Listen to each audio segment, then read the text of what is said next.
एक औरत रोटी बनाते बनाते ओम भगवते वासुदेवाय नमः का जाप कर रही थी। अलग से पूजा का समय कहाँ निकाल पाती थी बेचारी। तो बस काम करते करते ही एकाएक धड़ाम से जोरों की आवाज हुई और साथ में दर्दनाक चीख। कलेजा धक से रह गया। जब आंगन में दौड़कर झांकी तो 8 साल का चुन्नू चित पड़ा था, खून से लथपथ। मन हुआ दहाड़ मार कर रोए, परंतु घर में उसके अलावा कोई नहीं था। रोकर भी किसे बुलाती। फिर चुन्नू को संभालना भी तो था। दौड़कर नीचे गई तो देखा चुन्नू आधी बेहोशी में माँ माँ की रट लगाए हुए है। अंदर की ममता ने आंखों से निकलकर अपनी मौजूदगी का एहसास करवाया।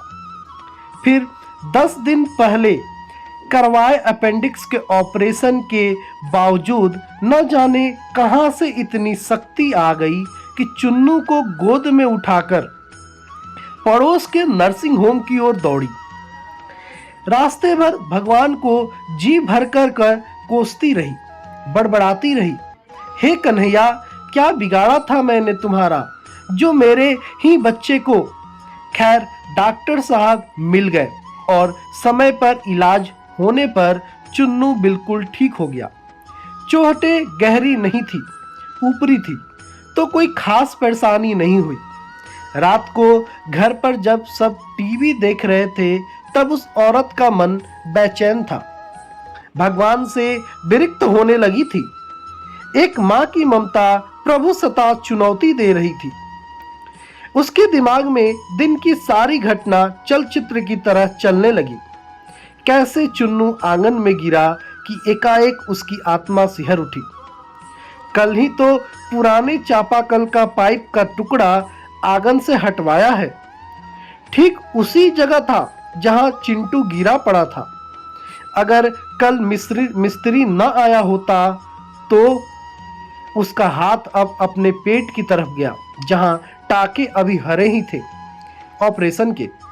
आश्चर्य हुआ कि उसने 20 से 22 किलो के चुन्नू को उठाया कैसे। कैसे वह आधा किलोमीटर तक दौड़ती चली गई। फूल सा हल्का लग रहा था चुन्नू। वैसे तो वो कपड़ों की बाल्टी तक छत पर नहीं ले जा पाती। फिर उसे ख्याल आया कि डॉक्टर साहब तो 2 बजे तक ही रहते हैं और जब वो पहुंची तो 3:30 बज रहे थे। उसके जाते ही तुरंत इलाज हुआ, मानो किसी ने उन्हें रोक रखा था। उसका सर प्रभु चरणों में श्रद्धा से झुक गया। अब वो सारा खेल समझ चुकी थी। मन ही मन प्रभु से अपने शब्दों के लिए क्षमा मांगी। तभी टीवी पर ध्यान गया तो प्रवचन आ रहा था। प्रभु कहते हैं, मैं तुम्हारे आने वाले कष्ट रोक नहीं सकता, लेकिन तुम्हें इतनी शक्ति दे सकता हूं कि तुम आसानी से उन्हें पार कर सको। तुम्हारी राह आसान कर सकता हूं, बस धर्म के मार्ग पर चलते रहो। उस औरत ने घर के मंदिर में झांक कर देखा। कन्हैया मुस्कुरा रहे थे।